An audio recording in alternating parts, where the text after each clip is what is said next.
There's an old midrashic tradition that a soul is split in two at its creation, and it is reunited here at this moment under the chuppah.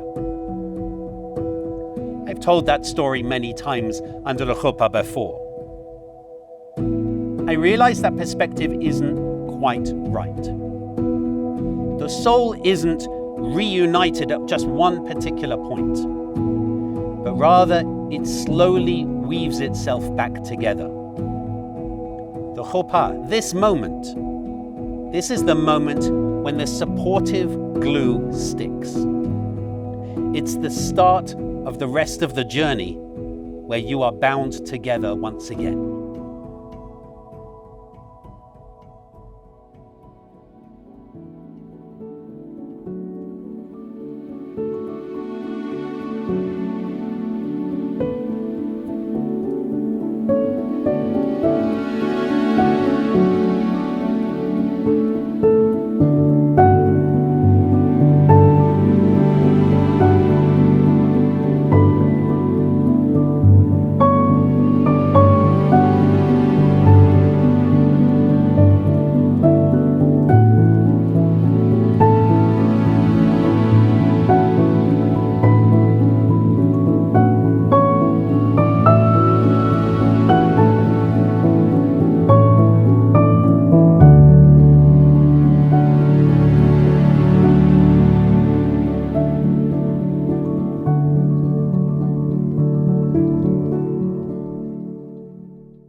A poem called The Art of Marriage.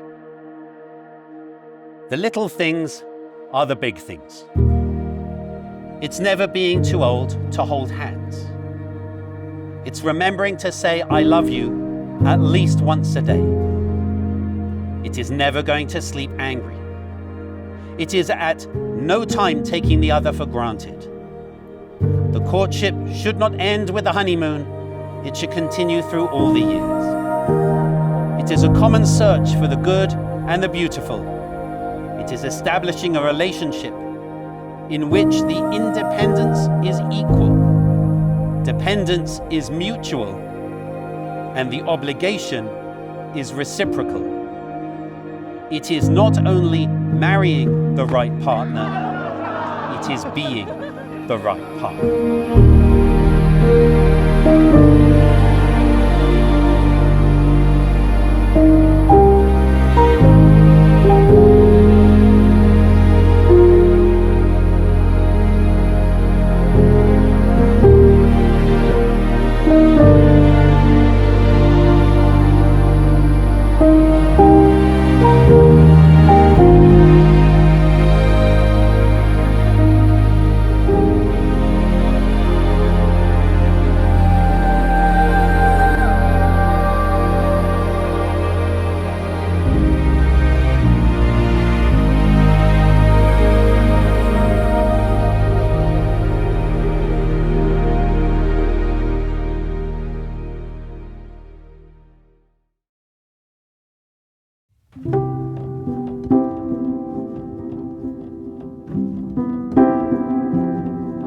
Usually guys like me with gray hair and wrinkles, like to always give sage advice to the newlyweds, but I don't have anything. Really, you guys have built a beautiful life together over the years.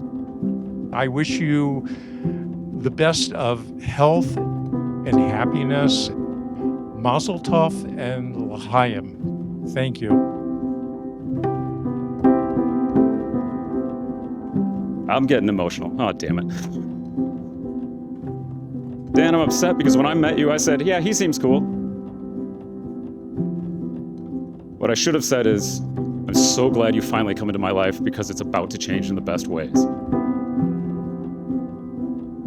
Which I imagine is what you would have said that night in Blackbird if you could go back in time when you met Carey.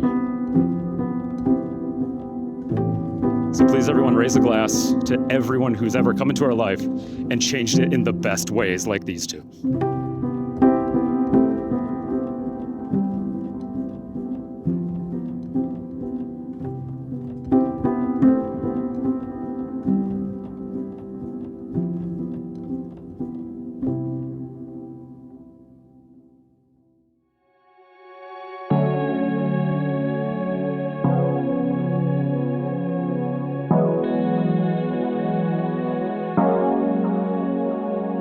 Carey.